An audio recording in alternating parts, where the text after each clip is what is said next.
before, after, before, after.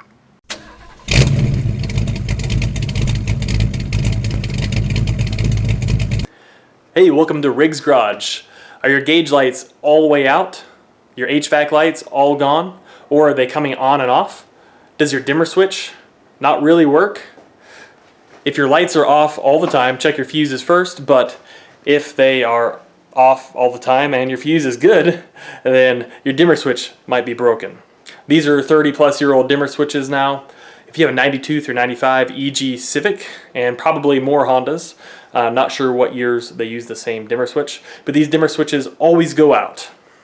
Of course, the perfect fix is using a brand new switch. In this case, on my beater Honda, I'm going to show you how to jump the switch so your lights are always on, 100%. You can't dim them anymore, but you do have lights, and it's a safe fix if you do it correctly.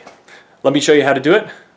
Hit that like button if this is helpful to you, and subscribe to Riggs Garage. Lots of Honda videos and other hot rod videos as well.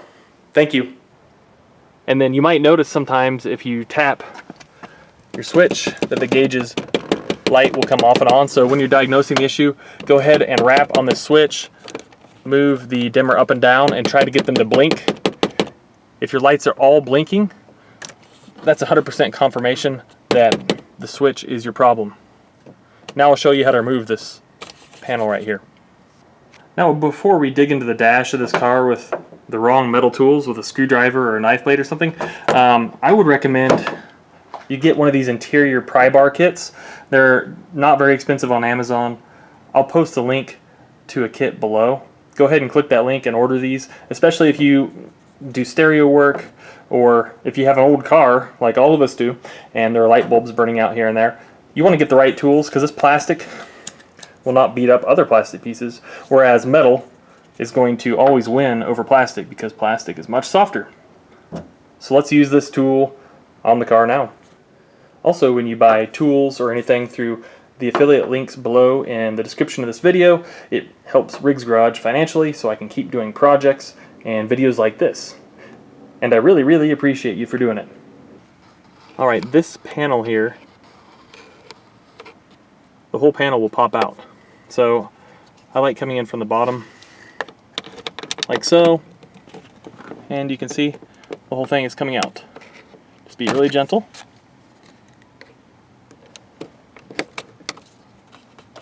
And then you can just grab it, wiggle it out like so. Now you'll see on the sides here we have retainers. They're just spring-loaded retainers. Now let's look behind the switch and see the wires to jump. Alright, looking at the panel from this right side, you'll be jumping these bottom two wires. There's a black one and a red one. The black one is in the middle, the red one is on the bottom.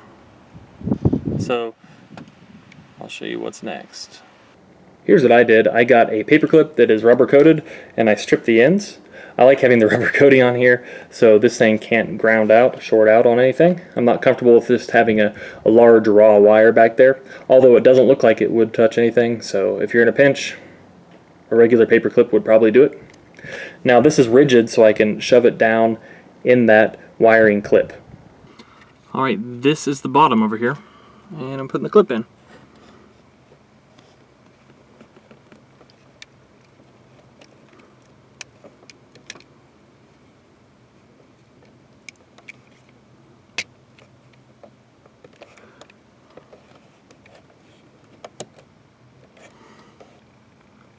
You see there are 3 boxes there, and you're bridging the bottom 2 boxes. Hopefully that visual is good enough for you. Now before I put this in, let's go ahead and test it and make sure there is a good connection. Hey, that is good.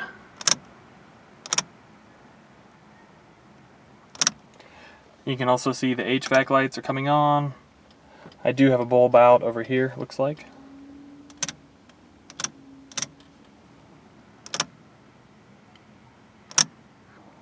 Once you're sure your connection is secure and it's not going to bounce out as you're driving down the road, you can just really